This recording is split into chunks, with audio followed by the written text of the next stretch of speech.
Buenas a todos. Antes de comenzar con la noticia de Macarena Olona, deciros que he creado un canal de Twitter o conocido ahora como X, para así dar más visibilidad sobre El Salvador y Bukele.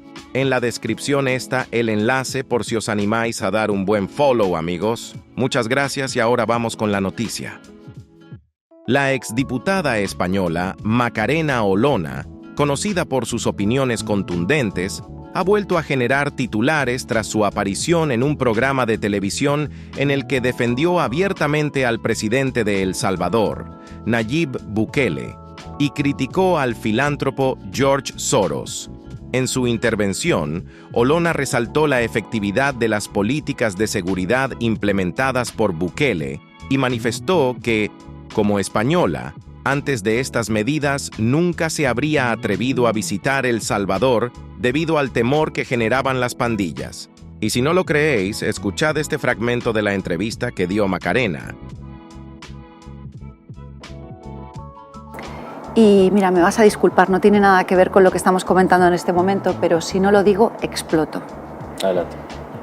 Me quisiera dirigir a los miserables sinvergüenzas pagados por Soros, que están difundiendo auténticas calumnias contra la familia del presidente Nayib Bukele y contra el propio Nayib Bukele, publicando supuestas investigaciones de corrupción.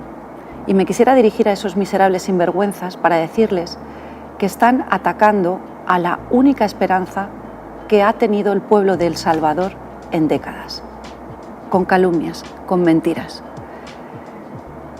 El presidente Nayib Bukele ha emprendido una lucha del bien contra el mal y ha decidido levantar una espada con la ley y el orden en una batalla mundial.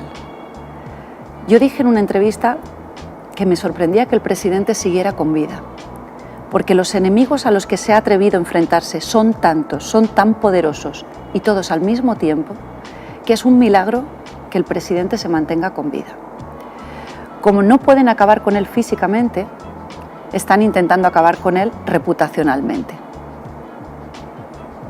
El pueblo de El Salvador, lo que yo puedo atestiguar en primera persona, es que el pueblo de El Salvador está con el presidente Nayib Bukele y con su familia. Y estos ataques que están recibiendo no son golpes hacia el presidente y su familia, son golpes hacia el pueblo de El Salvador. Y no lo van a conseguir. Ahora bien, ya que nos ponemos a platicar precisamente de la visión que está teniendo el presidente Nayib Bukele en la transformación como tal de un país, ¿cómo lo ven esta segunda vez que usted viene a El Salvador? ¿Vosotros sois conscientes que alguien como yo, una española, pueblos hermanos, jamás habría venido a El Salvador en mi vida por miedo? Supongo que sois conscientes. Sí. Yo soy consciente de esta realidad.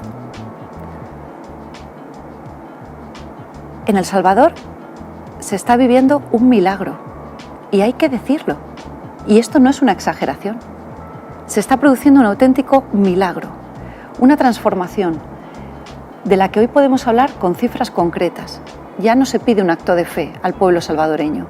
Hoy ya hablamos de un país que ha pasado de ser el país más peligroso del mundo al más seguro del hemisferio occidental. Hablamos de una transformación que es un renacimiento donde, como yo pude ayer recorrer las calles de la colonia El Campanero, cuando estuve paseando. La Campanera. La Campanera, viendo una zona que antes era el barrio más peligroso de El Salvador y por tanto del mundo, La Campanera, la colonia La Campanera. Era el barrio más inseguro, más violento de El Salvador. Yo ayer pude pasear sus calles y pude comprobar a través del testimonio de los niños que se me acercaban, de las mujeres con las que conversaba, de los hombres que estaban paseando por las calles, cómo se había producido una auténtica revolución, porque donde antes había un dominio de los pandilleros, ahora hemos sustituido los grafitis y simbología de los pandilleros, las violaciones y los asesinatos por murales maravillosos que tienen los colores del Renacimiento, como expresó el ministro Gustavo Villatoro, mi admirado ministro de Seguridad, de Justicia y Seguridad Pública. Durante su visita al país centroamericano, Olona recorrió las instalaciones del Centro de Confinamiento del Terrorismo, CECOT, una de las cárceles de máxima seguridad más grandes del mundo. Allí alabó la gestión de Bukele en la lucha contra la violencia y la criminalidad, destacando la reducción significativa de las tasas de homicidios y el debilitamiento de las pandillas que, según ella, antes dominaban las calles y comunidades salvadoreñas. En su intervención televisiva, Olona no escatimó críticas hacia Soros, a quien responsabilizó de apoyar indirectamente el aumento de la criminalidad en diferentes partes del mundo. Según la exdiputada, Soros y otros actores internacionales han tratado de desprestigiar los logros de Bukele, pero sus críticas no logran opacar la realidad que ella misma pudo presenciar en su visita. El Salvador es un ejemplo de cómo la voluntad política puede transformar un país, señaló con énfasis.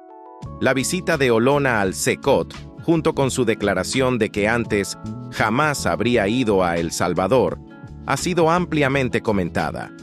Muchos ven en sus palabras una validación del modelo de seguridad salvadoreño, que ha sido elogiado por sus logros y criticado por sus cuestionadas prácticas de derechos humanos.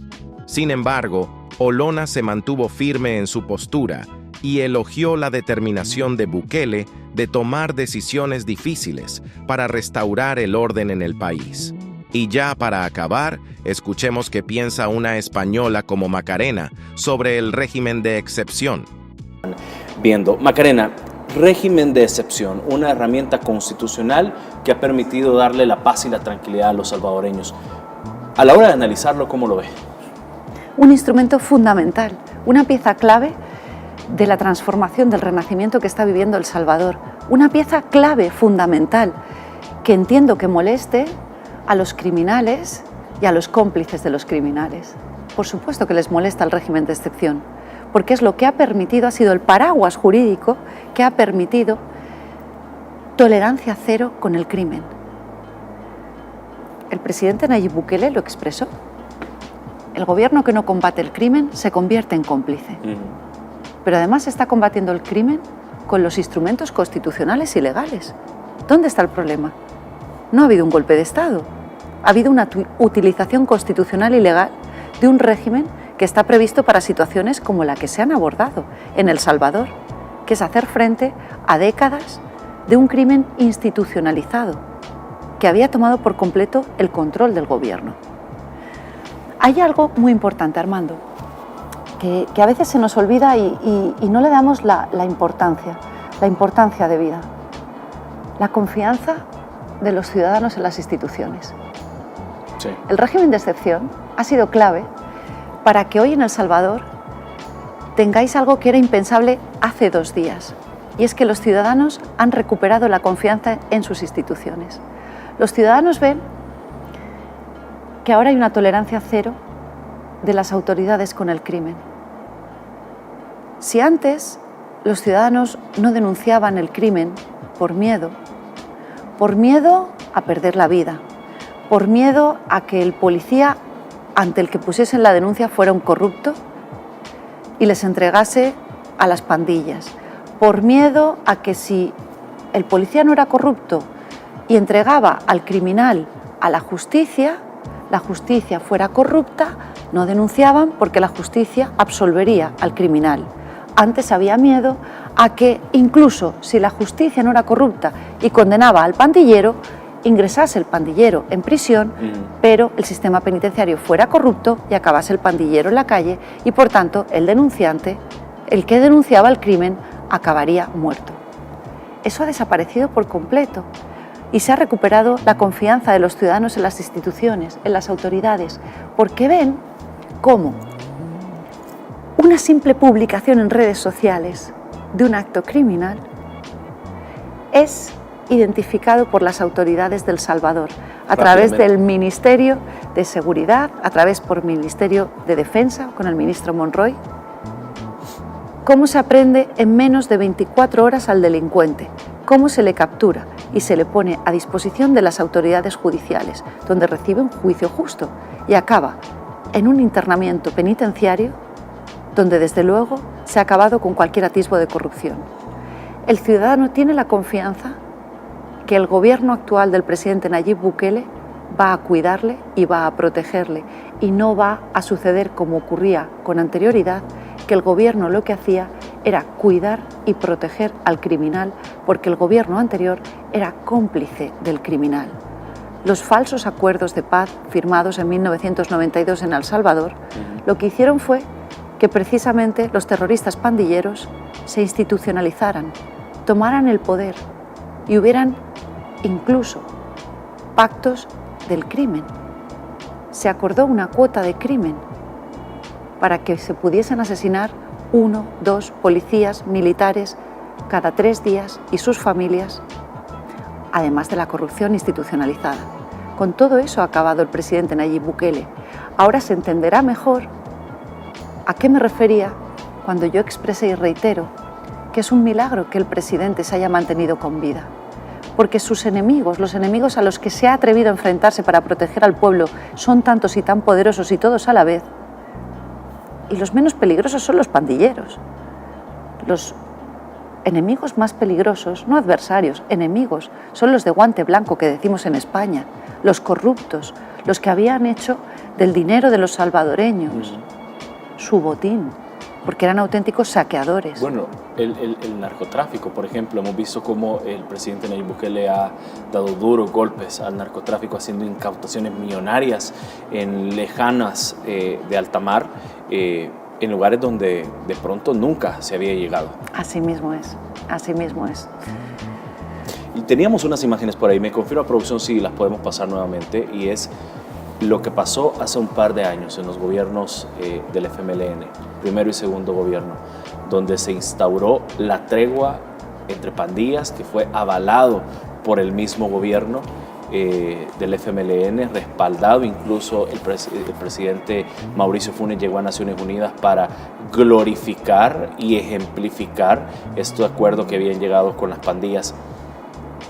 Una situación apoyada por políticos para fortalecer a las pandillas.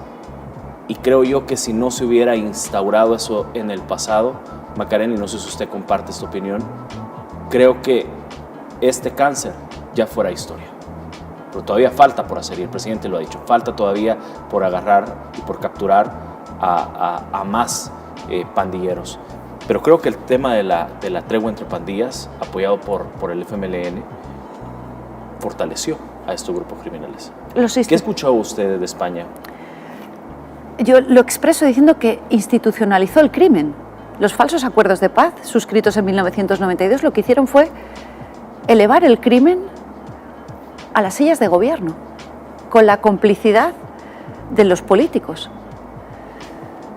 Y hubo mucho dinero. De esto estamos hablando. It's the money. No es otra cosa. It's the money. Sí. Eso ya no existe en El Salvador. Aquí ya nadie se lucra a costa del gobierno, a costa del pueblo salvadoreño. Y como expresaba el presidente Nayib Bukele, por supuesto que nadie, ningún gobierno está exento de que pueda aparecer una manzana podrida. No seamos tan ilusos. Claro. Es consustancial a la naturaleza humana. Claro que, y más, cuanto más años de ejercicio de poder se tengan, más posibilidades existen de que haya una manzana podrida.